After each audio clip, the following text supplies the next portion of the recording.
오늘 말씀의 결론은요. 의식주 그리고 매일 이겁니다. 오늘 이걸 나누겠습니다. 의식주 그리고 이것은 우리들의 매일의 삶에 필요한 것이다. 이게 오늘 설교의 결론입니다. 자, 우리가 입는 문제인데요. 29절 30절을 보십시오. 아론의 성인은 후에 아론의 아들들에게 돌릴지니 그들이 그것을 입고 기름 부음으로 위임을 받을 것이며 그를 이어 제사장이 되는 아들이 회막에 들어가서 성소에서 섬길 때에는 이레 동안 그것을 입을지니라. 지금 우리들은 출애굽기 29장을 통하여서 제사장의 위임식의 그러한 절차들, 그리고 오늘 본문 역시 성의, 제사장이 입는 옷을 얘기를 하죠. 이 옷이 대대로 후손들에게 돌려가면서 그것을 입으라 라고 하는 것인데요. 이 성의, 그러니까 아론이 입던 이 옷은 어떤 의미를 갖고 있느냐? 여러분, 우리 출애굽기 28장 2절을 한번 볼까요? 출애굽기 28장 2절입니다. 28장 2절에 보시면요, 우리 같이 한번 읽어볼까요? 시작. 내 형 아론을 위하여 거룩한 옷을 지어 영화롭고 아름답게 할지니. 네, 제사장이 입었던 이 옷, 거룩한, 영화로움, 아름다움. 한마디로 무엇이죠? 이 세상에서는 맛볼 수 없는, 그리고 이것이 진정한 아름다움이다. 이것이 진정한 정말 영화로움이다라고 말을 할 수 없는, 그 하나님만이 하실 수 있는 그것이 이 제사장들이 입는 옷에 있는 것이죠. 그래서 그 옷을 물려 입어야 되는 것입니다. 낡아서 헤어져서, 그리고 좀 더 새로운 색다른 디자인을 원하여서 다른 옷을 입으면 안 되나? 네, 안 됩니다. 그것을 입으셔야 됩니다. 왜요? 이유는 하나입니다. 거룩한 옷이고요, 영화로운 옷이고요, 또한 무엇입니까? 아름다운 옷이기 때문에 그렇습니다. 누구 앞에서요? 하나님 앞에서요. 누구 앞에서요? 많은 백성들 앞에서. 이 옷은 단지 옷의 이야기가 아니라 하나님께서 그 옷을 통하여서 이 땅 가운데 펼쳐 가시고자 하는 하나님의 계획하심이라고 할 수 있겠죠. 영화로움입니다. 거룩함입니다. 그리고 그것 가운데서 이루게 하시는 하나님의 아름다움이 바로 그 옷을 통하여 이루어 가게 되는 것입니다. 그래서 오늘 본문에서 이 옷을 계속해서 아들들에게 돌려서 입어라 라고 얘기를 합니다. 자, 그 옷은 어디서 입어야 되는 것이죠? 30절에 뭐라고 그럽니까? 회막에 들어가서 성소에서 섬길 때에는 7일 동안 그것을 입어라 라고 말을 하고 있습니다.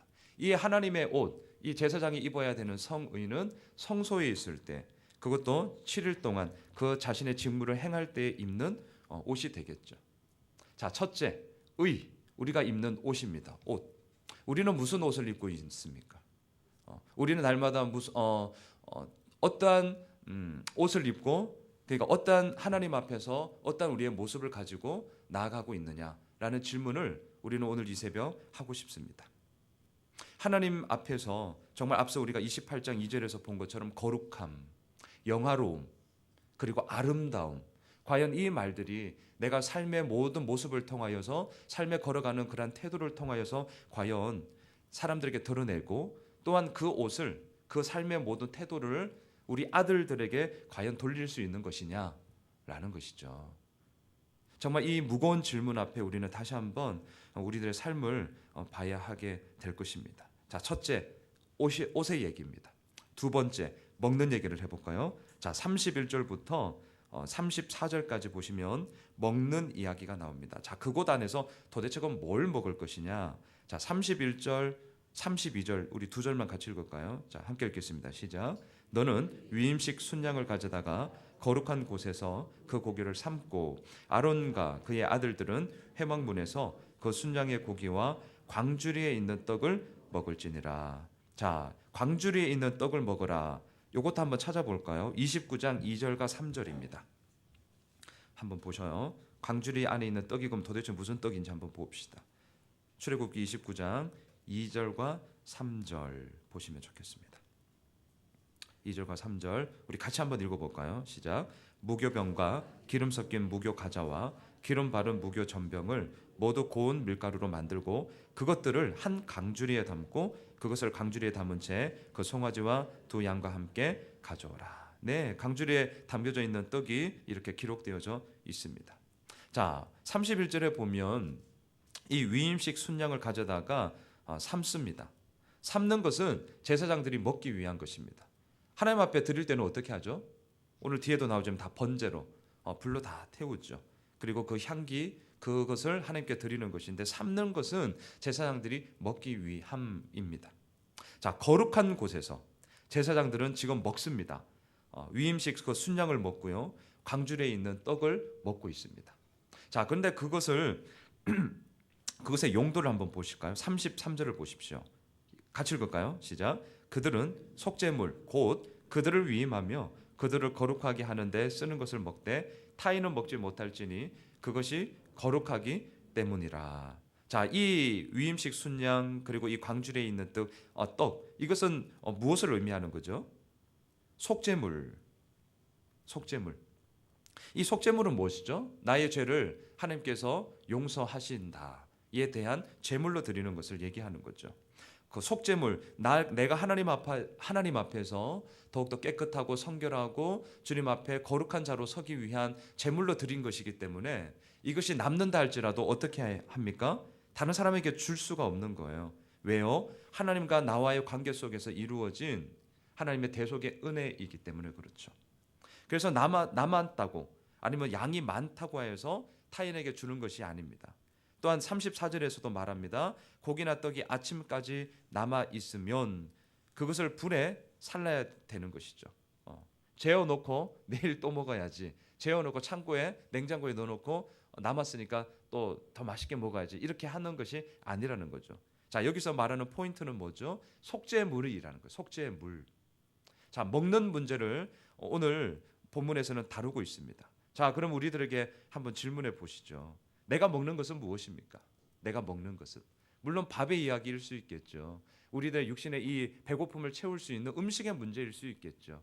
하지만 더 나아가서는 무엇입니까? 여기서 중요한 것은 하나님 앞에 내어놓을 수 있는 속죄물, 또 그것을 먹고 타인에게 나누는 것도 아니고 남았다고 하여서 재워놓고 다시 먹는 것도 아니고 그것은 오로지 하나님께만 드리는 것이기 때문에 남아있는 거 다 불살려야 되고 다른 사람과 나누어 먹는 것이 아니다라는 것입니다. 왜요? 그것은 나와 하나님과의 관계 속에서 이루어진 하나님께서 나에게 주신 은혜의 산물이기 때문에 그렇다라는 것입니다. 먹는 문제를 오늘 다루고 있습니다. 자, 세 번째, 거하는 곳을 한번 볼까요? 의식주, 거하는 것인데요. 35절부터 오늘 보면 37절까지인데요. 특별히 우리 37절을 한번 같이 읽어보면 좋겠습니다. 37절 시작. 너는 이래 동안 제단을 위하여 속죄하여 거룩하게 하라. 그리하면 지극히 거룩한 제단이 되리니 제단에 접촉하는 모든 것이 거룩하리라. 저는 이 말씀을 보면서 참 재미있는 것이 뭐죠? 제단이 거룩한다는 거예요. 그래서 그 거룩한 제단, 예를 들죠. 이 강대상이 그냥 제단이라고 하면 이것 자체가 거룩하다는 거예요. 그래서 이것에 접촉하는 모든 것이 다 거룩해질 것이다 라고 얘기를 하고 있습니다. 이것 역시 무엇을 얘기하는 거죠? 앞서 보면 7일 동안 위임식을 35절에 보면 위임식은 7일 동안 행하게 되는 것인데 매일 숫송아지 한 마리를 속죄 제물로 하나님 앞에 드리는 것입니다. 근데 그 속죄의 방향이 범위가 그 제사장의 죄 사함뿐만이 아니라 오늘 본문의 뒤에 보면 이 제단을 위하여서도 속죄의 그런 범위가 넓어지고 있는 것을 보게 됩니다. 그리하여 결국 이 제단에 접촉하는 모든 것이 다 거룩해지기 위함의 그런 방향으로 이 속죄물을 드린다라고 오늘 말씀하고 있습니다. 자, 거하는 곳을 얘기를 하고 싶은데요. 이건 역시 우리들에게 질문을 할 수 있겠죠. 내가 거하는 곳은 과연 어디인가? 내가 접촉하는 모든 것이 다 거룩한가? 그렇게 적용을 할 수 있겠죠. 내가 거하고 있고 내가 발길을 닫고 있고 내가 관계를 맺고 있는 모든 것들이 접촉하는 모든 것들이 정말 거룩한가? 여러분 거룩의 이야기는 무엇입니까? 구별됨의 이야기이기도 하고요. 거룩함은 무엇입니까? 담임 목사님이 설교하신 것처럼 어떤 소속의 이야기일 수도 있죠. 또한 그 소속된 것을 통하여서 내가 나아가는 그 방향이 과연 하나님을 향한 마음의 올곧음으로 갈 수 있는 것인가? 라는 질문들을 오늘 하게 됩니다. 자, 보세요. 의, 식, 주 지금 세 가지를 나누었습니다. 근데 더 중요한 것이 있어요. 의식주, 이것은요 매일입니다. 매일. 이것이 우리들의 싸움에 가장 분투하는 싸움인데요. 여러분 42절, 43절을 함께 읽겠습니다. 42절, 43절 읽습니다. 시작. 이는 너희가 대대로 여호와 앞 회막문에서 늘 드릴 번제라. 내가 거기서 너희와 만나고 내게 말하리라. 내가 거기서 이스라엘 자손을 만나리니 내 영광으로 말미암아 회막이 거룩하게 될지라. 자, 여러분 우리들의 싸움은요 늘 드릴 번제라. 38절에 보면 매일 1년 된 어린 양 어린 양 2마리니 매일 드려라. 아침과 저녁에 드려라. 자, 우리의 싸움은요 의, 식, 주, 우리의 입고 있는 것, 우리가 먹고 있는 것, 우리가 거하고 있는 곳, 땅의 이야기예요. 땅의 이야기. 여러분 하늘에 붕붕 날아다니는 천사의 이야기가 아닙니다. 우리들의 이야기예요. 땅의 이야기예요. 내가 무엇을 입고 있는가, 내가 무엇을 먹고 있는가, 내가 어디에 거하고 있는가. 의식주, 우리들의 삶의 가장 기본적인 거죠. 절대 뗄래야 뗄 수 없는 정말 필수적인 것이죠. 자, 그것 가운데 제가 오늘 말씀드리고 싶은 것은 매일이라는 거죠. 매일 한 번 했다고 해서 아니요. 오늘, 내일은 내일이고요. 오늘은 오늘입니다.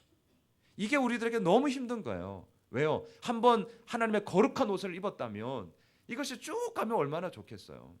내가 거하는 곳이 하나님 앞에 정말 거룩한 제단이 되어서 와, 너 정말 잘했다라고 한번 인정을 받으면 그것이 쭉 가면 얼마나 좋겠어요. 내가 먹는 것이 나의 탐욕에 의해서 채우는 것이 아니라 정말 하나님 앞에서 내가 올바르게 서며 나의 먹는 것 좀 덜 먹고 다른 이들에게 나누면서 하여튼 먹는 문제에 대해서도 나의 탐욕이 아니라 하나님의 뜻을 날마다 구하며 정말 그것이 때로는 잘 모르겠지만 그럼에도 불구하고 그렇게 몸부림치면서 가는 모습이 쭉 가면 얼마나 좋겠냐는 거예요. 근데 이상하죠. 그게 힘듭니다. 그게 어려워요. 그래서 하나님은요 우리들의 이 마음을 너무나 잘 알고 계세요. 이 제사장일 직분을 감당해야 될 아론 그리고 그의 후손들의 그 본 모습을 너무나 잘 알고 있어요.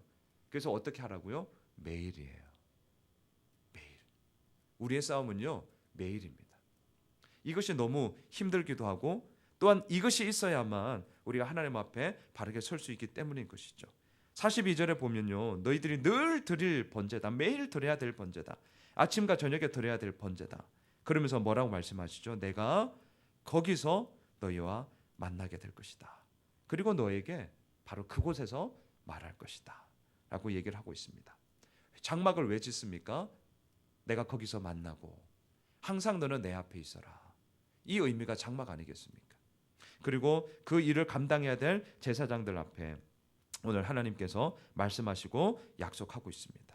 내가 거기서 만날 것이다. 거기가 어디죠? 나의 의, 나의 먹는 문제식, 내가 거하는 주, 의식주, 바로 거기서 하나님은 우리들에게 만남과 말씀해 주시겠다는 거죠. 자, 43절에서도 내가 거기서, 오늘 거기는 의식주를 생각하시면 돼요. 의식주. 거기서 우리가 매일 이루어지는 그 삶, 거기서 이스라엘 자손을 만나리니, 우리들을 만나리니 내 영광으로 말미암아 회막이, 너희들이 거하는 그 장막이 거룩하게 될 것이다. 하나님의 영광으로 말미암아. 그래서 아론이 입는 성의는 뭐라고요? 거룩함, 영화로움, 영광, 아름다움인 거예요. 자, 여러분, 우리들의 삶을 정말 찬찬히 한번 돌아봅시다. 그리고 출애굽기 29장은 제사장의 이야기지만 우리 지금 계속 나누고 있잖아요. 누가 제사장이죠? 내가 이제 제사장이죠. 내가 제사장인 것입니다. 왜요? 예수 그리스도를 인격적으로 고백한 그 모든 순간 하나님의 부르심이 우리들 가운데 이미 작동되고 있지 않겠습니까? 내가 제사장이죠. 나의 이야기입니다. 다시 한번 말씀을 정리하겠습니다. 내가 입고 있는 옷은 무엇이죠? 폼 내려고 옷을 입을 수도 있죠. 하지만 그 폼이 하나님 앞에 폼 잡는 것입니까? 아니면 사람들 앞에서 하기 위해서 폼 잡으려고 하는 것입니까? 정말 내가 입고 있는 옷은 무엇입니까? 거룩함, 영화로움, 아름다움입니까? 아니면 세상에서 떵떵거리기 위함입니까? 둘째, 내가 먹고 있는 것은 도대체 무엇입니까? 도대체 뭘 먹고 싶으세요? 먹어도 끝이 없잖아요. 배만 나와요. 여러분 탐욕스럽게 개걸스럽게 나의 이익만을 채우기 위해서 꾸역꾸역 먹는다면 막 재워놓고 쌓아놓으려고 한다면 그것은 아니겠죠. 우리가 거하는 곳은 어디입니까? 정말 내가 접촉하는 모든 것이 다 거룩한 곳입니까? 아니면 나로 말미암아 이루어지는 모든 사람들에게 거룩함을 끼치고 있는 것입니까? 정말 내가 거하고자 하는 곳은 어디입니까? 단지 교회, 이 예배당 안의 얘기가 아니죠. 우리가 거하는 곳, 직장 생활 가운데, 생업의 현장 가운데, 가정 가운데, 물론 이 예배당 가운데서도, 그 외에도 어디 놀러 가서도 정말 내가 거하는 그곳 가운데 나로 말미암아 이 거룩함의 이야기가 나올 수 있는 것인가? 라는 의식주, 매일 이루어지는 삶 속에서 하나님은 오늘도 우리들에게 말씀하십니다. 그 싸움은 오늘도 이루어지는 거야. 매일, 그것도 아침과 저녁, 모든 날 하나님 앞에서 우리가 드려야 될 그 번제 앞에 하나님은 고군분투하는 바로 거기에서 뭐라고요? 오늘 42절 43절을 절대 잊지 마십시오. 우리가 고군분투하는 의식주, 이 매일의 삶 속에서 싸우고 있는 바로 거기서 너희와 만날 것이다. 믿으세요? 내가 너희 그곳에서 말할 것이다. 내가 거기에서 이스라엘 자손을 만나리니 내 영광으로 말미암아 너희가 거하는 그곳이 거룩하게 될 것이다. 이 하나님의 말씀이 오늘 우리들에게 정말 선포하시는 하나님의 약속이 되는 줄 믿습니다. 바라기는 거기입니다. 거기 바로 있는 바로 여기요. 의식주 때문에 얼마나 많은 싸움을 합니까? 그 싸움 오늘도 싸워야 합니다. 내일요? 내일 있습니다. 매일입니다. 그리고 그 매일 거기서 그 싸움 가운데 하나님의 만남의 이야기, 말씀하심, 그리고 내 영광으로 말미암아 그곳이 거룩하게 될 것이다 라는 이 말이 단지 출애굽기 29장 43절 안에만 갇혀 있는 말이 아니라 오늘 우리들의 하나님의 약속이 될 줄 믿습니다. 그리고 그걸 바라보면서 우리 함께 나아갑시다.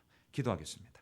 하나님, 의식주, 정말 우리의 매일의 삶 속에서 이루어지는 이야기를 통하여서 하나님은 오늘 우리들에게 말씀하십니다. 매일 너희들이 그곳 가운데서 번제를 드리며 나를 향하여서 나아가야 될 것이다. 그리할 때 거기서 내가 너와 만나고 거기서 너에게 말할 것이고 그곳이 내 영광으로 말미암아 거룩하게 될 것이다 라고 말씀하십니다.